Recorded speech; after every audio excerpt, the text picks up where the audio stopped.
안녕하세요. 오늘은 신당역 살인사건의 피의자 전주환에 대해서 알아보겠습니다. 전주환은 지난 14일 직장 동료를 끔찍하게 살해한 살인범인데요. 경찰은 19일 범죄의 중대성 및 잔인성이 인정된다며 피의자의 신상 정보를 공개하기로 했습니다. 전주환은 1991년생으로 올해 나이 32살입니다. 전주환은 서울에서 고등학교를 졸업하고 서울대학교에 입학한 것으로 알려졌고 정확한 대학교 명칭은 밝혀지지 않았습니다. 전주환은 2016년도에 26살이라는 굉장히 빠른 나이로 공인회계사 시험에 합격했으며 머리가 비상한 것으로 보이고 회계사 합격 후 1년이라는 실무 수습 기간을 거쳐야 하는데 이를 거치지 않아 최종 자격을 획득하지 못했습니다.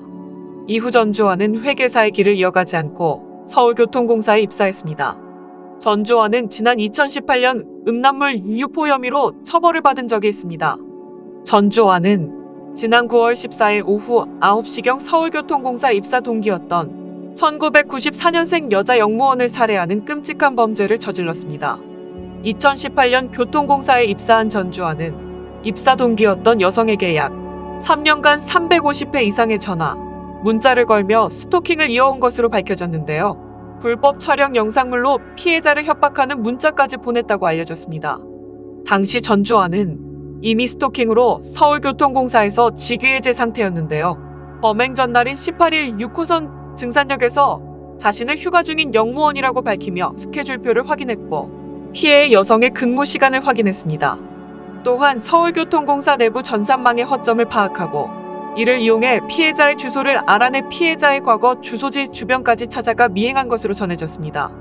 이는 일반적인 인트라넷망이 아닌 전자자원관리 시스템의 회계 프로그램 부분에 허점이 있었는데 이것을 미리 알고 활용한 것이었고 직위해제가 되었지만 교통공사의 권한이 유효해서 가능했다고 하네요. 이후 9월 14일 전주환은 신당역 화장실 앞에서 1시간 10분가량 대기를 한 뒤에 피해자가 화장실 순찰을 하러 들어가자 따라 들어가 흉기를 휘둘렀다고 합니다.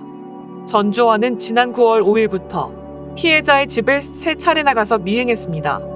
전주환의 살해 동기는 피해자의 A씨가 고소 재판 과정에서 합의를 해주지 않았고 앙심을 품은 전주환이 살해를 저지른 것이었습니다.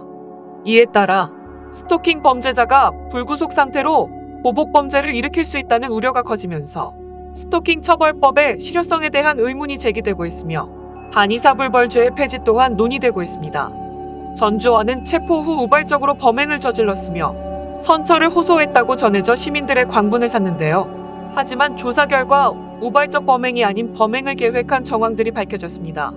전주환은 범행 당시 양면의 색상이 다른 겉옷을 입은 것으로 파악되는데 이는 살해 후 현장을 빠져나가며 수사에 교란을 주기 위한 것으로 파악되고 있으며 범행 당일인 14일 흔적을 남기지 않기 위해 위생모를 쓰고 코팅 장갑도 사용한 것으로 알려졌습니다. 전주환은 살해 당일 우울증으로 정신과 진료를 받은 것으로 전해졌는데 심신미약 상태를 주장하기 위해 병원을 방문한 가능성이 높다고 합니다. 심신미약이나 반성하는 모습이 보인다는 말도 안 되는 내용으로 감형이 절대 있어서는 안 되며 이 살인범이 엄중한 처벌을 받기를 바랍니다.